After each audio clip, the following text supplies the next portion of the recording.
Today on Podcast Them Down, we're continuing to argue about a potentially worthless character, Tom Bombadil.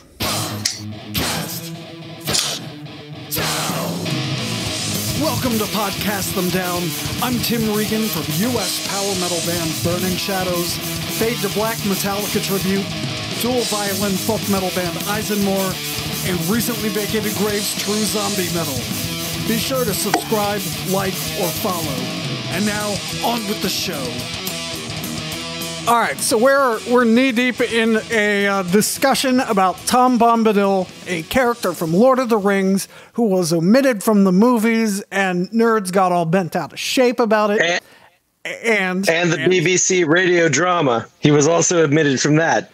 That is correct. Well, they didn't want to have to arrange all those songs. So I'm here with Matt and Dave. Dave is from some band, the Burning Shadows. That's the one, and Eisenmore. So go check those out. You know what? I really need a button that has all the plugs in it, so I don't have to say them. So I realized the whole intro was plugs, but you can always have more plugs. More plugs. So, more plugs, and then Matt, This is slightly off topic, but I would just like to say that I was like very lukewarm on Eisenmore until Dave joined. So I would like to thank Dave. So he's very much, when I think Eisenmore, I think Dave. So, I just want to thank him for that. Matt, that means a lot because I know at least in Eisenmore, I'm not the member who has put in the least effort. So it means a lot that kind of commitment is being recognized by the fans. It's true. And unlike some people, I'm not so willingly deceived. Hey. Sorry, sometimes the button doesn't go when I hit it. So Willingly Deceived can be heard on eisenmore.bandcamp.com. All right. So someone save that audio so I can add it to the soundboard. All right. So we're talking about Tom Bombadil. Matt was in the middle of a point before I interrupted him and made us do a new episode where, so allegedly by the end of the book, Tolkien is writing he's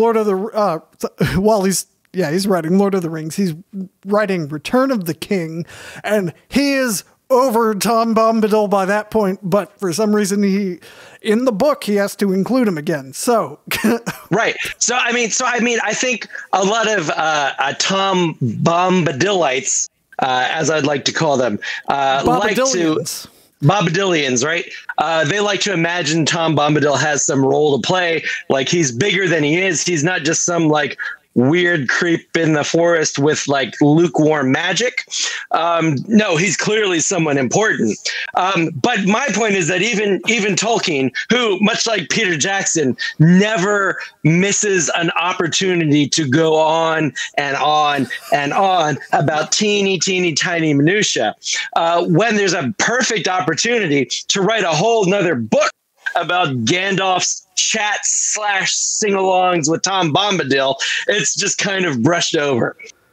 So at the end, Gandalf says, "I'm going to go talk with Tom Bombadil," and everyone's like, "Oh wow!" He's like, and Gandalf specifically says he's a moss roller, which I think is as close to anyone in the Tolkieniverse, in the Tolkien mythos, saying this guy's a loser and I just hate talking to him, but for some reason I have to bring him up again. And the reason for this is Tolkien never intended Tom Bombadil to be anything but a joke. Tolkien put in the first Easter egg character. And how do I know this? Tolkien did not invent Tom Bombadil for the Lord of the Rings. Okay. He's a callback. Now we're going to get into epic verse now and the adventures of Tom Bombadil and shoehorning in the fairy. Well, I need a gasp sound on here. So go ahead, Matt. But I mean, I mean, first of all, I'm glad you mentioned the noted book of epic verse, The Adventures of Tom Bombadil, a book that contains 16 of Tolkien's poems written. The earliest one is 1915, all the way. The last poem composed is a Tom Bombadil poem from 1962. This is nearly 50 decades.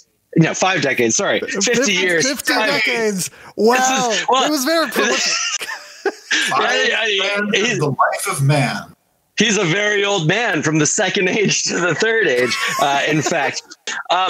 Which, by the way, I've been rewatching Babylon 5, and I appreciate how much Babylon 5 is just a total ripoff and space Tolkien. And maybe that's another debate for another day. But anyway. Babylon 5. Babylon 5 is great. Anyway, so you think, okay, now Tolkien is an old man. He's dying. This is pretty much the last finished work he puts out. He calls this book, he names it after a poem that he's written in 1934 for his kids called The Adventures of Tom Bombadil. That's the title poem. That's the poem that gives the work its title. And so of all these 16 poems, you know that 2 are about Tom Bombadil. The book is called The Adventures of Tom Bombadil. There's only 2.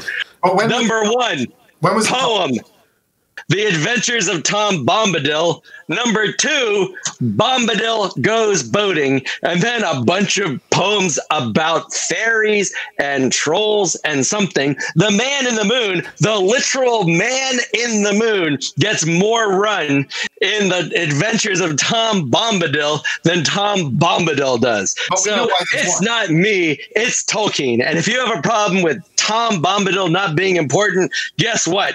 The Oliphant, that thing Samwise sees as and is impressed by, gets half as many poems in The Adventure of Tom Bombadil as Tom Bombadil. So this book was published in 1962. As you mentioned, towards the end of his long career, he would be dead within 11 years from the publication of The Adventures of Tom Bombadil. Now, my darling wife got me as one of the first presents that she gave me the letters of J.R.R. Tolkien. And one of the constants of his life was kind of a back and forth contention between him and his publishers. There was a constant demand from the publishers for marketable material that would bring them a return on the publishing. And obviously there was the professor's own kind of insistence that things be done a certain way for, his creative work. I am going to postulate, because I don't know this for certain, that a collection of fairly inaccessible poetry marketed under 16 collected poems by the author of The Lord of the Rings would sell far fewer copies on the shelf than The Adventures of Tom Bombadil. Because right now we're in the beginning of the 60s. Tom Bombadil has been identified already by the proto-hippies and, naturalists as a desirable character. And let's be frank, the fringe and counterculture has always been the consumptive populace for all science fiction and fantasy work up until the last 10 years. So I'm going to go that this is a marketing decision rather than his a concrete interest in Bombadil and then subsequent neglect in the actual content of the published work. I mean, I concede that might be the case. I don't want to make this a political podcast, but I think it's very telling that the emblematic figure from The Lord of the Rings is Tom Bombadil in the 1960s, a man who did nothing and accomplished nothing. And maybe that tells us a lot more about ourselves than it does Tom Bombadil. However, I mean, if you were going to be a publisher, why not mention hobbits? Why not say the verse of the hobbits? According to Tolkien himself, many of these poems were written by Sam, were written by Frodo, were written by Bilbo. The reason why Tom Bombadil is the selling point, to me, seems to be a sick sense of humor on the part of Tolkien. Now, this isn't... this isn't a metal band, but I do think it's kind of telling. So we all know the most famous Radiohead song is Creep. And one of the most kind of enduring aspects of that song is kind of a distorted chunk between the two parts of the chorus. That was caused in the recording session because the creep from the record company wouldn't leave them alone. That's not part of the song as they wrote it. It was kind of a fuck you to the record guys. And they were like, we're going to do the one that's all distorted. I think Tolkien includes Tom Bombadil here because he's sick and tired of the publisher. Like, where's your next Lord of the Rings, man? Like, you used to sell all these great books. Now you have like weird stories we can't really get about trees singing and about Aenir and Valir and Morgoth and you know, like all these things that they're really inaccessible. Like, the Lord of the Rings was great. And he's like, you know what I'm going to do? I'm going to write a book about Tom Bombadil, and all these dumb hippies will buy it, and I'll take all their heathen pagan money and build a bunch of churches with it. You know, I don't think Tolkien is the kind of guy who's savvy enough to say my publisher hates Tom Bombadil, so I'm going to really stick it to him. I see him as the kind of guy who's saying, you know what? He's just trying to make a buck. Bump his tithing up to 15% instead of 10%. Exactly. You know, he's got to buy his way into heaven. Because instead of directing everyone to our Lord God Adonai, he's making us all think about fairies and orcs and all kinds of dark lords. You know, he's scoring points for Satan, not for Jesu Christo. Matt, I'm glad you brought up fairy, because I think that is probably there are two things that I think might explain the presence of Tom Bombadil in The Lord of the Rings, incongruous though he is to the rest of the story of the War of the Ring. One of them is Tolkien's abiding fascination with fairy. And I mean this in the 19th century sense of the fae and the spirits of the wood and the uncanny and supernatural. So there's very little of that in The Lord of the Rings itself. There's very little uncanny aspects to that tale apart from Lorien, really. And I think that Tom Bombadil was a conscious inclusion by Tolkien to kind of ground the Lord of the Rings in the fairy tradition, even if it's kind of ancillary and off to the side, you know, on the borders of the Shire, not concerned with the wider world or the East or the land beyond his borders, but that this was ultimately the driving force behind him picking up a pen in the trenches and starting to write The Fall of Gondolin.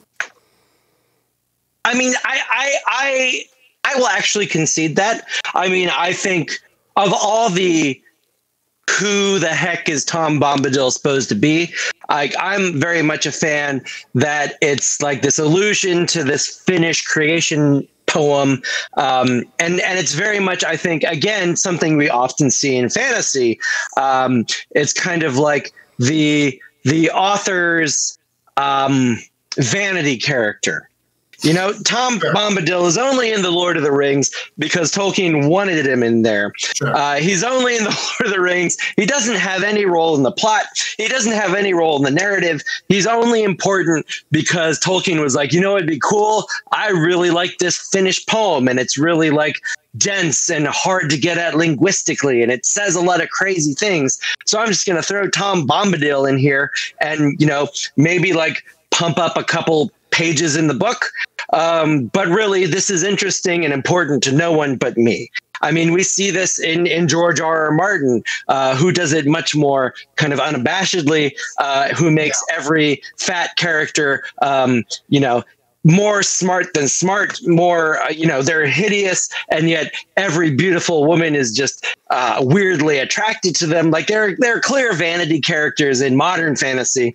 And if anything, Tom Bombadil, I believe, is the original vanity character, which I suppose if we are being, you know, dispassionate analysts of a literature and appreciating its tropes and its characteristics, that should make us feel that Tom Bombadil is interesting, feel that Tom Bombadil is noteworthy. But I think as fans of fantasy, as people who enjoy fantasy, like this is the beginning of the problem, right? This is like, if there was Tom Bombadil is where all these annoying vanity characters started, and we shouldn't cherish him. We shouldn't praise him. We should be angry at him, because this is where everything started going downhill. This is where the author started just saying, like, I can throw things in who don't matter for anything but myself. This is clear author vanity. He needed a good editor who said, John, get this thing out of here,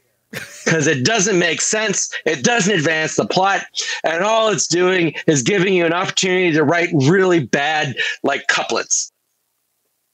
So in that vein of worthless, useless characters who do nothing to advance the plot or the story, I think we can also take another look a little bit later in book 1, if I'm not mistaken. It might, yes, book 1. I'm going to go with that. Maybe book 2, who knows?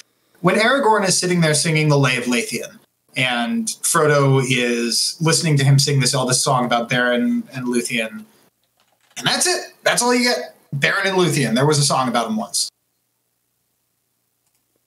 And then 30 years later, the Silmarillion is published, and we finally get to figure out who the fuck these people are, right? I mean, it's implied that it is a love story that was star-crossed and went awry, but that's all you get. And in the letters, one of the things that Tolkien writes about is that far horizon, that mist-shrouded shore that you cannot quite penetrate. And the fact that in fantasy and in fiction of this sort, it's sometimes better to have things unexplained, to have little nuggets of the mythos studying the landscape, but not being delved into, because it gives you something to look at. It gives you something to talk about. It gives us this debate that we have been having all night.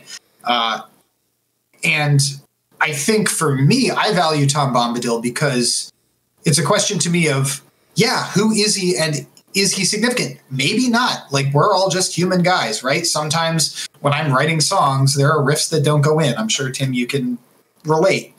You know, Tolkien was just a human dude writing a story, and there is no reason that he had to put any of the little tidbits that aren't explained, like any of the dwarf fathers who we don't get to know anymore about, other than that they were, and there were 7 of them, and that we know their names.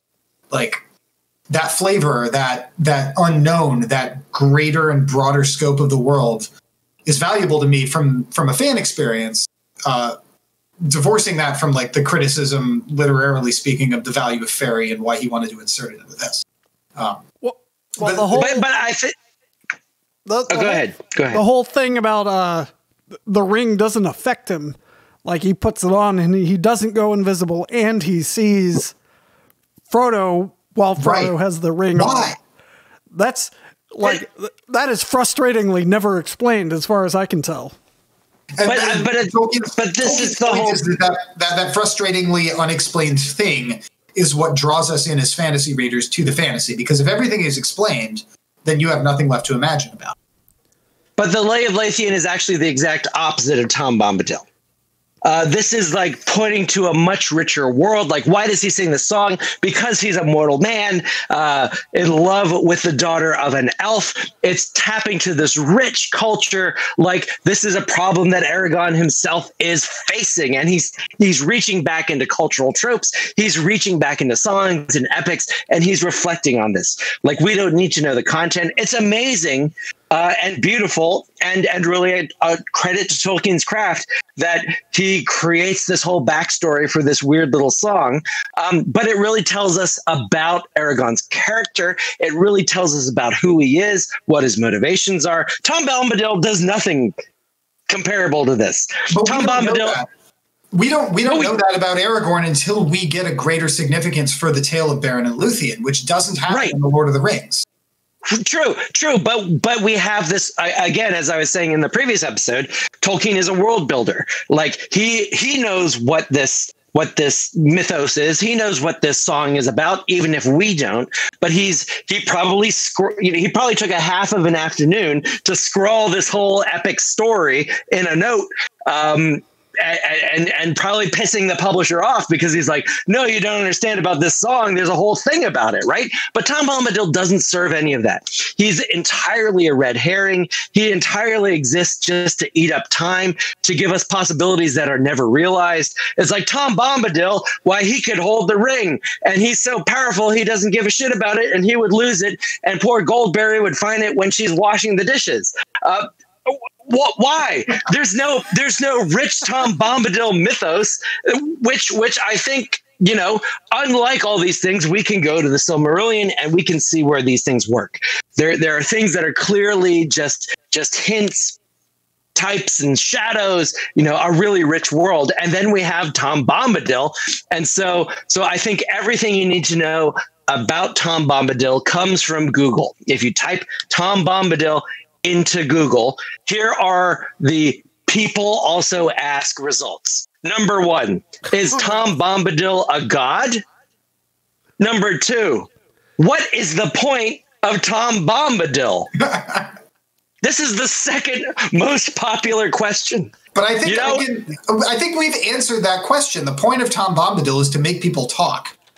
The point of Tom Bombadil is to add a dash of seasoning to this world that, yes, admittedly is some red herring fish sauce, but this is then the question, right? Like, where did he come from? We don't know. He's oldest and fatherless. Like, is it possible that when Ungoliant was slashing down the trees, one little seed fell onto her scaly spider hide and was carried over to Middle Earth across the Helcarax and then deposited in the area that would then become the Old Forest, and Tom Bombadil grew out of the seed of Telperion?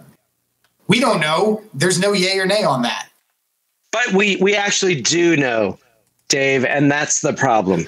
We know who Tom Bombadil is. And I direct you to an article in the Journal of Tolkien Research, Volume 6, Issue 1 from 2018, Who is Tom Bombadil? Interpreting the light in Frodo Baggins and Tom Bombadil's role in the healing of traumatic memory in J.R.R. Tolkien's Lord of the Rings. Tom Bombadil is a toy that Tolkien's kids had.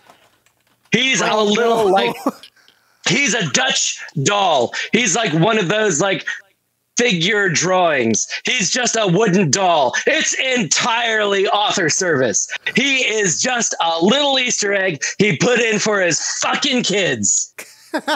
He doesn't mean anything. We have this entire story is because he wanted the goddamn kids to go to sleep. He's so like, oh, hey, yeah, the Hobbit story was pretty great. Can you write more? Like, right.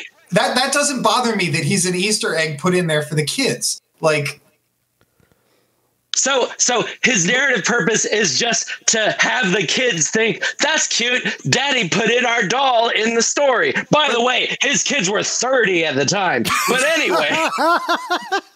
Anyway, question the greater significance of any of it, which is nothing, as he's stated. It's not allegorical. It wasn't meant to kickstart a genre or style. It simply was a vessel for him to write this set of fake languages and then make stories up to go along with them. Like, to me, I'm not bothered. I'm not bothered by that.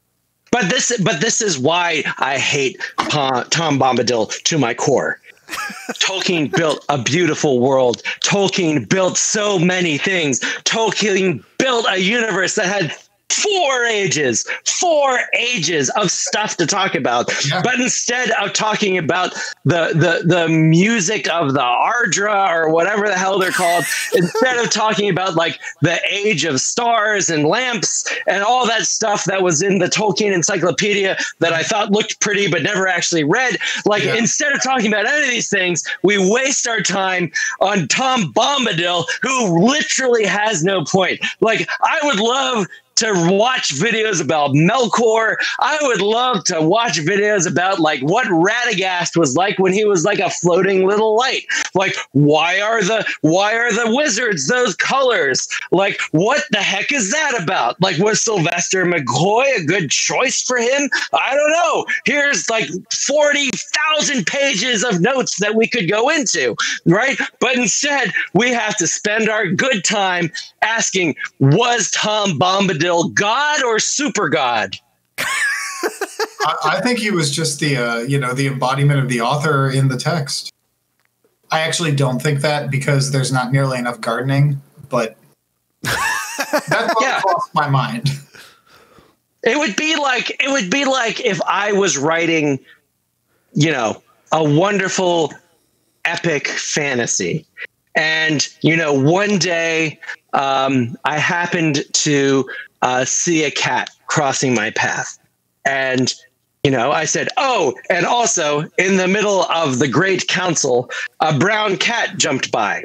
And decades later, people are arguing, well, that cat clearly symbolizes the pending doom of Trogonal. But you know what? It doesn't. I just saw a brown cat. I'm not that creative. I include parts of myself in my writing. I'm not a world creating mastermind. I write things and then I write other things and they don't make any sense. And then I'm like, oh shit, they can't be in Buckland now because they're supposed to be in Globalberg. And this is Tolkien. This is Tom Bombadil. He's the appendix of the mythos. He's an appendix. And Peter Jackson and the BBC audio producers were right in excising, removing, and demolishing him. Actually, I don't think there's any mention of Tom Bombadil in the appendices to The Lord of the Rings. But There aren't, because he doesn't matter, because he's just a freaking Easter egg for his damn kids. All right, well, that sounded a lot like a closing statement from you. So, Dave, do you have anything in closing you want to respond with? So, may this not be taken as an effort to trash the professor, but so much of The Lord of the Rings is formulaic, right? It is an epic tale that has been inspired by Finnish, Germanic, Nordic myth, English, Celtic folktale, the classical Victorian notion of what is fairy. And so much of it was come up with as just reasons to stick shit in. And for this, I don't mind having Tom Bombadil. In fact, I like him a great deal. He represents a warm, safe environment that I understand Matthew disagrees with because of all of the deadly trees and the incessant songs. Ghosts. The questionable cadence inside the excessive songs that doesn't seem to plague the rest of the verse in the Lord of the Rings trilogy. But really, Tom Bombadil kind of brings it home to me that much of the Lord of the Rings, for all that we value it for its storytelling and for the plot and for the great characters that the professor wrote, that it was ultimately something that can be viewed academically and in somewhat of a clinical view, because he was so influenced by the tradition of myth and storytelling that had come before him. I love the fact that Tom Bombadil is in there as a representation of fairy, as a portal to a wide history that will never, ever be solved for any of us. But yeah, man, those songs. Tough. So his omission from adaptations of the book, is it acceptable? Like, can you live with it? Because I sure can. Yeah, I mean, if you had asked me this question 15 years ago, you would have gotten a different response. Absolutely not. Yeah, exactly. I mean, like, if we can take a second and just jump to an adjacent fantasy, Harry Potter, I was furious that they removed Peeves. I know, right? I have actually not read Harry Potter. Jenny, my wife, brought me to see the last movie. So I've seen the last movie. Oh, no. After that, I saw the first movie, and now I have been reading to my daughter. She has the first 3 books in a set.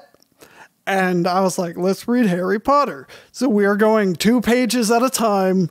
And she picked the 3rd book. So I'm doing them all out of order. So there's Dementors, and there's a lot of callbacks to book 2, which I don't know anything about. And I know that the last movie was terrible. So yeah, you're pretty much caught up. But I was furious that they eliminated Peeves from the films because he's a slapstick ghost. Like what better usage of your CGI budget than a ghost who plays pranks? With Tom, you know, that's a perfect quote. I mean, if anything, I think just as Tom Bombadil is the literal embodiment of Tolkien's ego, I have no doubt that Peter Jackson purposely removed Tom Bombadil for the sole purpose of having people have this debate 15 years later. Jackson knows exactly what he's doing.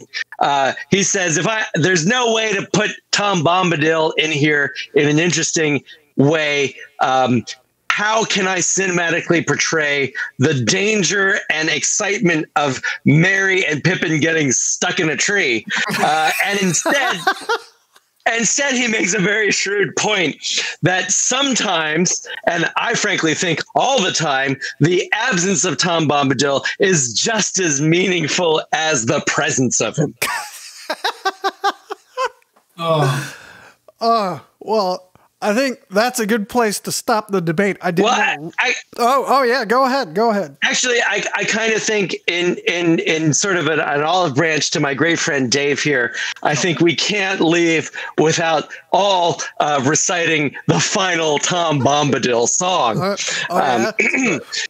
Tom's country ends here. We will not pass the borders. Tom has his house to mind, and Goldberry is waiting. That doesn't even rhyme. Yeah, it doesn't rhyme at all. It's not well thought out. All right, well, he has a whole thing. He does rhyming couplets. That's not a couplet, and it doesn't rhyme. He can't even Tom Bombadil right. Tim, I'm really excited.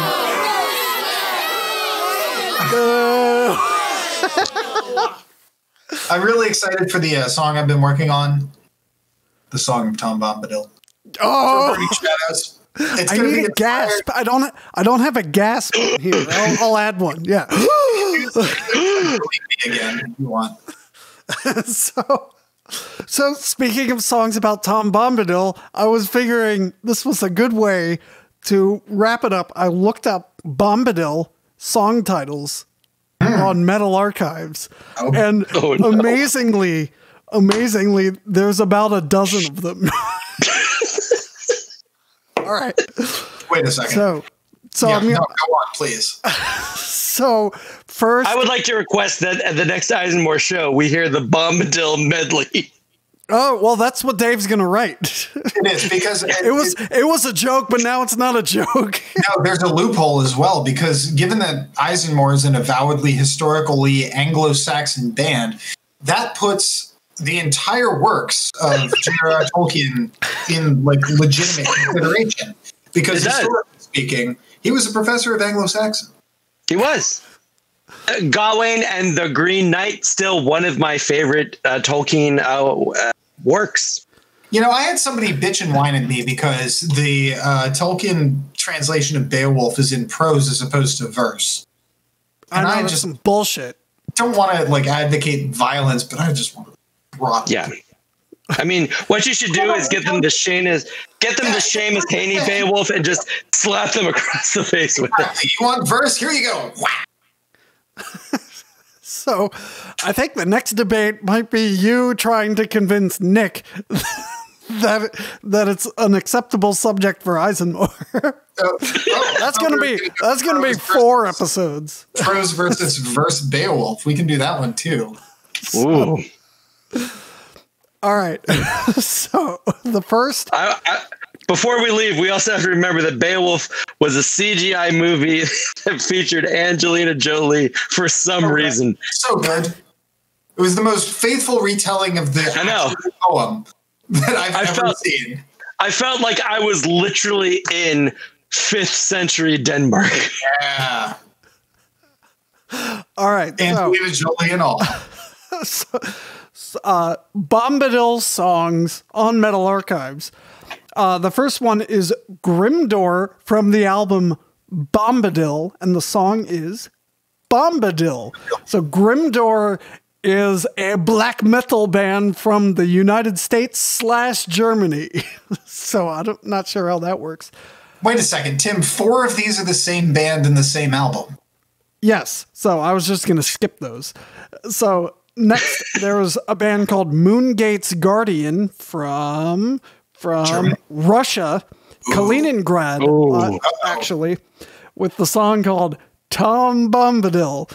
And the album is Let Horse Be Bridled, Horn Be Sounded. Next. Like it? It's got a good... I should also mention that I don't recognize Kaliningrad. For me, it shall always be Königsberg. There we go. And I should add that they are also black metal. Wait, they did actually... Are they black metal? Because they did a Blind Guardian cover of Lord of the Rings. It says that they are black metal. So I clearly, really want to hear this cover now. Dave has done the same search. So I'm jumping ahead. There is a band, from Panama City, Florida, or Southern Alabama, as it's known to everyone else. And they're also black metal. the band is called Barad-dûr. So you know they're nerds. Ooh. Yep. Good. And the album is Bath of the Migrant, which I don't know about that. And then they're just talking about the Gulf, man. Come on. The title is The Adventures of Tom Bombadil. So you got to wonder if it's actually about Tom Bombadil.